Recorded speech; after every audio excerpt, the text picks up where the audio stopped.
উত্তরবঙ্গের ঐতিহ্যবাহী স্বাদ গরম ভাতের সাথে ধোঁয়া ওঠা শীতল ভর্তা। আহ, আজ দেখাবো খুব সহজে কিভাবে তৈরি করবেন মজাদার শীতল ভর্তা। প্রথমে শীতলটাকে হালকা আগুনের আঁচে একটু পুড়িয়ে নিন, অথবা হালকা আঁচে কড়াইয়ে ভেজে নিন।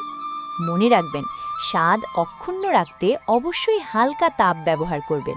অতিরিক্ত তাপ দিলে আসল স্বাদ নষ্ট হয়ে যেতে পারে। এরপর পরিষ্কার পানিতে ভালো করে ধুয়ে গরম পানিতে 10 থেকে 15 মিনিট ভিজিয়ে রাখুন। এবার আসি মশলায়। একটি মাঝারি সাইজের শীতলের জন্য লাগবে 2 থেকে 3টি মাঝারি পেঁয়াজ, 2 থেকে 3টি রসুন, পরিমাণ মতো আদা, কয়েকটি কাঁচামরিচ, কয়েকটি শুকনা মরিচ, সামান্য হলুদ, স্বাদ মতো লবণ আর অবশ্যই সরিষার তেল। কড়াইতে সরিষার তেল গরম করুন। পেঁয়াজ, রসুন, আদা ও মরিচ দিয়ে কিছুক্ষণ ভাজুন যতক্ষণ না সুন্দর ঘ্রাণ বের হয়। এরপর হলুদ ও লবণ দিয়ে নেড়ে নিন। এবার ভেজানো শীতলটাকে ভেঙে কড়াইতে দিয়ে দিন। পরিমাণ মতো পানি দিয়ে 10 থেকে 15 মিনিট ভালোভাবে ফুটতে দিন।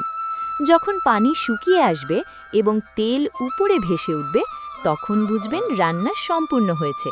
চুলা থেকে নামিয়ে ঠান্ডা করুন, তারপর ব্লেন্ডারে ব্লেন্ড করে নিলেই তৈরি ঝালঝালে মজাদার আসল স্বাদের শীতল ভর্তা।